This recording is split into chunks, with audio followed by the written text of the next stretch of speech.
Baជំរាបសួរខ្ញុំបាទសូមអនុញ្ញាតជំរាបជូននៅខ្លឹមសារនៃជំនួបរបស់សម្ដេចតេជោប្រមុខរដ្ឋស្ដីទីដែលនៅថ្ងៃទី16ខែមីនាឆ្នាំ2026នេះសម្ដេចតេជោបានអនុញ្ញាតឲ្យឯកអគ្គរដ្ឋទូតដានម៉ាក់ប្រចាំនៅបរិយាកាសកម្ពុជាឯកឧត្តមដេនីអាណាន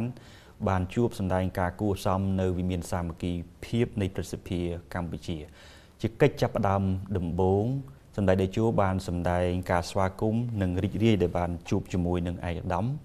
ហើយសម្ដេចតេជោសង្ឃឹមថាទំនាក់ទំនងរវាងកម្ពុជា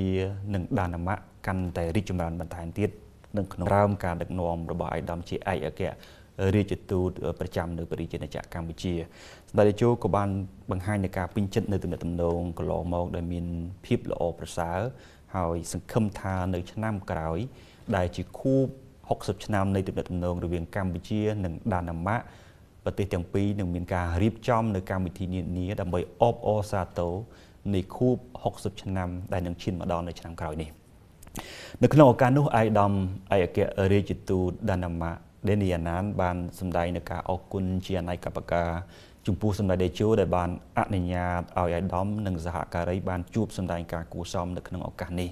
ឯកឧត្តមបានលើកឡើងថានៅក្នុងការបំពេញបេសកកម្មរបស់ឯកឧត្តមនិងខិតខំប្រឹងប្រែងនៅក្នុងការពង្រីកទំនាក់ទំនងរវាងកម្ពុជានិងដានម៉ាក់ឲ្យកាន់តែរីកចម្រើនទាំងនៅក្នុងក្របខ័ណ្ឌនៃការទូតនយោបាយហើយជាពិសេសគឺសេដ្ឋកិច្ចពាណិជ្ជកម្មនិងការវិនិយោគរវាងប្រទេសទាំងពីរសម្ដេចតេជោបានពេញចិត្តចំពោះការលើកឡើងរបស់ឯកឧត្តមដោយសម្ដេចឯកភាពទៅលើការធ្វើយ៉ាងណាឲ្យទំនាក់ទំនងរវាងកម្ពុជានិងដានម៉ាក់ទៅលើបញ្ហាសេដ្ឋកិច្ចពាណិជ្ជកម្មនិងការវិនិយោគឲ្យមានភាពល្អប្រសើរមានការកើនឡើង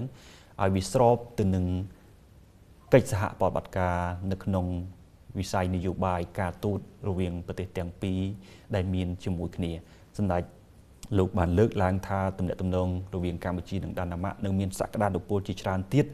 ដែលភាគីទាំងពីរអាចពង្រីកជាមួយគ្នាជាពិសេសនៅក្នុងផ្នែកពាណិជ្ជកម្មវិនិយោគផ្នែកសេដ្ឋកិច្ចនេះឯងនៅក្នុងឱកាសនោះសម្ដេចតេជោក៏បានចែករំលែកអំពីស្ថានភាពមួយចំនួននៅអន្តរជាតិដែលកំពុងកើតមានឡើងហើយជាពិសេសគឺបញ្ហាព្រំដែនរវាងកម្ពុជានិងថៃដែលបានកើតឡើងនាពេលកន្លងមកហើយមកដល់ពេលនេះភាគីទាំងពីរកំពុងតែអនុវត្តនៅបទជបាញ់សម្ដេចក៏បានបញ្ជាក់អំពីជំហររបស់រដ្ឋាភិបាលកម្ពុជានៃពេលកន្លងមកភាគីកម្ពុជាគឺសម្ដេចគាំទ្រចំពោះការរក្សានៅជំហរនៃការគោរពបទជបាញ់ហើយនឹងការដោះស្រាយបញ្ហាដោយការចរចាដោយសន្តិវិធីនៅក្នុងឱកាសនោះឯកឧត្តមអគ្គរដ្ឋទូតក៏បានពេញចិត្តចំពោះជំហររបស់កម្ពុជាក្នុងការដោះស្រាយបញ្ហាព្រំដែនរវាងកម្ពុជានិងថៃដោយឈលលើការគោរពបទជបាញ់និងការដោះស្រាយបញ្ហាដោយសន្តិវិធីជាចុងក្រោយសម្ដេចតេជោជូនពរឲ្យឯកឧត្តមអគ្គរដ្ឋទូតបំពេញបេសកកម្មក្នុងការពូនជូនទំនាក់ទំនងរវាងកម្ពុជានិងដានម៉ាក់ឲ្យកាន់តែល្អប្រសើរនិងទទួលបានជោគជ័យ